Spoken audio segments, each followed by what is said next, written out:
You know, it's funny how life throws you these moments that stop you cold like. There I was sitting alone on a park bench in the middle of Christmas Eve, dressed sharp in my tailored coat and polished shoes, but feeling emptier than ever. People rushed past me with their holiday shopping and hot cocoa, their breath fogging up the chilly air, but I didn't want any of it. I had said no to my family's fancy party months ago, sick of the hollow smiles and stiff conversations that came with the territory of wealth. I just wanted silence, just a break. But instead, it felt like I was punishing myself, cut off from everything that made this time of year special for most folks. Then, out of nowhere, like something out of a storybook, this little girl showed up. 3 years old, messy golden curls spilling from her red coat, and eyes so blue and bright you'd swear they were holding more hope than this cold world deserved. She was carrying a crumpled paper bag, like some secret treasure. Before I could say a word, she looked right at me and asked, "Do you want to have Christmas Eve dinner with me and my mommy?" Her voice was so clear and honest it cut through my numbness like a bell. I blinked, caught off guard, but before I could even answer, she reached out, grabbed my hand, and gently tugged me to my feet. I didn't know why, but I let her like a kid pulling a reluctant guest to the dinner table.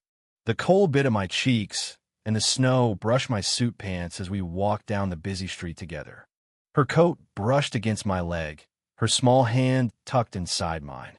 People glanced over, some smiled, others whispered about the odd pyro wealthy-looking man and a tiny girl. We turned off the main avenue onto a quiet street lined with old apartment buildings lit by warm yellow lights behind curtained windows. It wasn't the mansions I was used to, tonneau marble floors, no chandeliers, but somehow this place felt like home. The little girl squeezed my hand, like she was telling me this was the start of something important. She stopped in front of a modest brick building, decorated with a single wreath and twinkling lights. "Right here," she said proudly, "this is where we live." Before she could knock, the door swung open. A woman with tired blue eyes and golden hair in a loose braid stood framed in the soft light, holding a small grocery bag. She looked at me with a mix of surprise, caution, and maybe gratitude all at once. The girl introduced me, and without much hesitation, the woman, her name was Anna, stepped aside and invited me in. Inside, the apartment smelled like roast chicken and warm bread. A small table was set with mismatched plates, and a single candle flickered softly in the center. Crayon drawings covered the walls, evidence of childhood joy and resilience.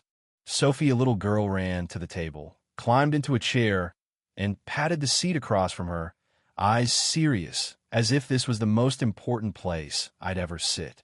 I hesitated, unsure what to say, but when Anna placed a plate of food in front of me, the kindness in that small act broke through something frozen inside.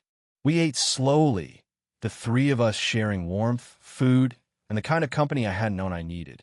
Outside, the snow kept falling, but inside that tiny apartment, the world felt full. For once, Christmas wasn't about grand parties or expectations. It was about being seen, belonging, and connection.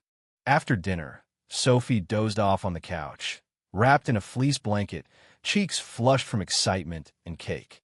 Anna and I sat at the table, a candle casting soft shadows as we talked quietly.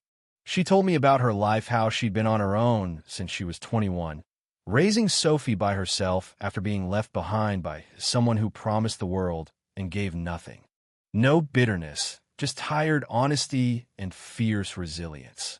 I shared some of my story to the rich family that never showed love, the empire I started on my own, and the years of isolation behind a facade of success.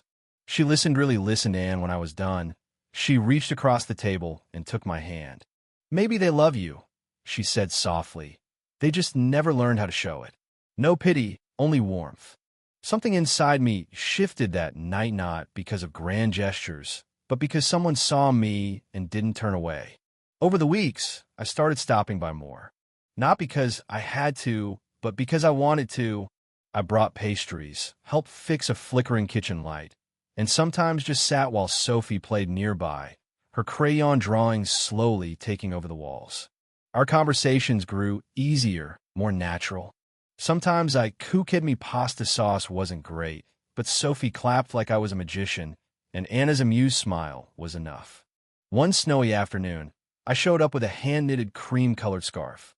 Anna froze when she saw it was the same one she had lost years ago on the subway. Something small, but clearly precious.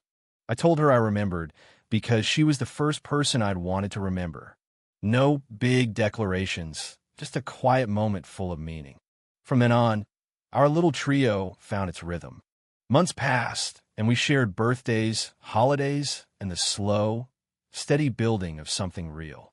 Sophie's 4th birthday was the first she'd ever had a party of her own, complete with a princess dress she chose herself and balloons taped to the walls.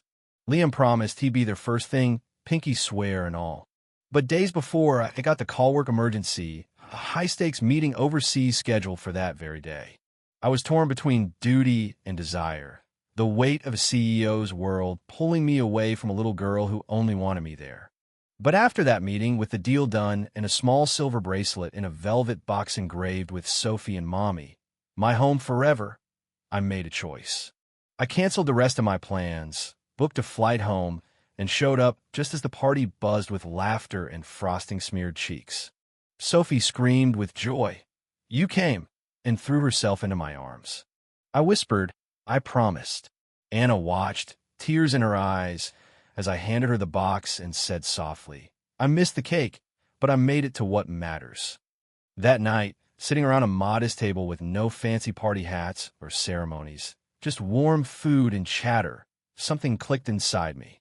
I thought of all the dinners I'd skipped, the cold, empty celebrations in towering restaurants, and I realized this little apartment, these 2 women, their quiet love was home. Not because I owned it, but because I was wanted. A year later, everything was different, not because I walked away from business or Anna took a part-time music job, but because we were a family. We moved into a cozy apartment with creaky floors and golden sunlight pouring through the windows. A tall Christmas tree stood in the corner, decorated with crooked paper stars Sophie had made, and I stood there, coffee in hand, watching her add yet another ornament. Before Christmas Eve, I invited Anna and Sophie to dinner with my parents the first time in over a decade. The Bennett estate was still grand, but something had changed. My mother greeted Anna quietly with a soft pour of tea. My father handed Sophie a tin of her favorite caramel candies. No grand apologies, just small gestures that said, "We're here." Hearts lighter, a weight lifted. That Christmas Eve, we opened our home to neighbor single moms, retirees, the kindly widower next door who always fed the birds. Not lavish, but alive with warmth. Sophie, in her glittery green dress, darted around like a star in motion. I watched Anna from across the room, her smile easy and real, and I knew I had found something I'd been missing all along. Under the twinkling tree, I knelt, opened a small box, and offered Anna a simple diamond ring, not just a promise, but a recognition of how she'd changed me.